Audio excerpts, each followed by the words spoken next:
सभे मगहिया भाई बहन के भूलेटन काका के राम राम आथिन मगहिया खबर में सुनथिन देश दुनिया के खबर। संसद के शीतकालीन सत्र एक रोज पहले ही अनिश्चित काल लेल स्थगित कर देवल गेल। विपक्ष ई बात पर बिफर गया। ओडिशा के बालासोर के एपीजे अब्दुल कलाम द्वीप से प्रलय मिसाइल के कल गेल सफल परीक्षण। उत्तराखंड विधानसभा चुनाव से पहले कांग्रेस महासचिव हरीश रावत कांग्रेस पर लगौलन असहयोग करे के आरोप। ओमिक्रॉन के देखैत दिल्ली में क्रिसमस और नया साल के जश्न पर रहत रोक। अररिया में खाद लेल अधरतिया से मर्द मेहरारू लाइन में खड़ा होके नंबर लगा रहलन है। पूर्व मुख्यमंत्री जीतन राम मांझी के जीव काट के लावे वाला बयान देवे वाला नेता गजेंद्र झा के भाजपा पार्टी से निलंबित कर देवल गेल।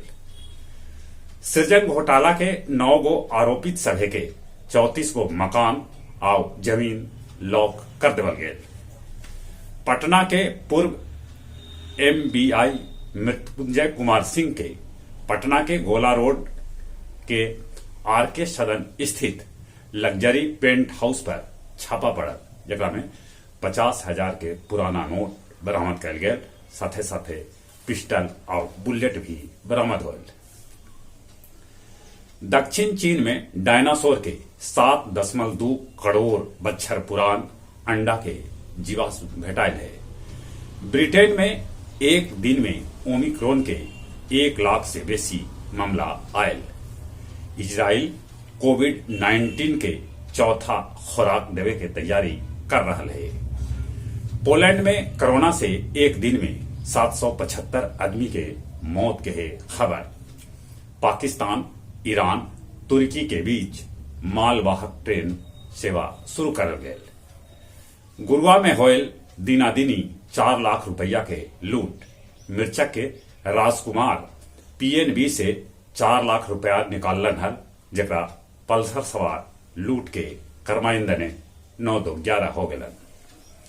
रंगदारी मांगे और मारपीट करे के बाद बुनियादगंज के भुवावलपुर स्थित सूती वस्त्र कैलेंडरिंग कारखाना बंद कर देवल गेल। गंगा दामोदर एक्सप्रेस से दारू बरामद कर गेल, बाकी धंधेबाज फरार हो गलन।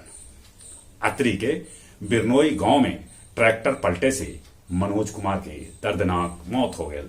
और अब कुछ खेल के समाचार। एशियाई हॉकी चैंपियनशिप में भारत पाकिस्तान के 4-3 से हरा के जीतल कांस्य। उन्हें दक्षिण कोरिया जापान के 4-2 से हरा के एशियाई चैंपियन ट्रॉफी के खिताब जीतलन। विजय हजारे ट्रॉफी में विदर्भ के 7 विकेट से हरा के सौराष्ट्र सेमीफाइनल में जगह बना लेलक। आईपीएल नीलामी 7-8 फरवरी के करावल जाए। ऑस्ट्रेलियाई बल्लेबाज मॉर्नल्स लाबुशेन आईसीसी रैंकिंग में दुनिया के नंबर 1 बल्लेबाज बनलन। सैफ अंडर 19 महिला फुटबॉल चैंपियन के फाइनल में भारत बांग्लादेश से हार गेलक। जहां तक मौसम के सवाल है, उत्तर भारत में ठंड पड़ रहा है, पहाड़ी क्षेत्र में बर्फबारी हो रहा है, कनकनी बढ़त, ठंडा बढ़त। ठंडा से बचथिन, कोरोना से बचे लेल मुंह और नाक पर मास्क लगाथिन, सोशल डिस्टेंसिंग के पालन करथिन। जौन उम्र 18 बच्चर से ऊपर है तब कोरोना के वैक्सीन जरूर लेथिन। चली अपने सभी के एक बेर फिर से भूलेटन काका के राम राम।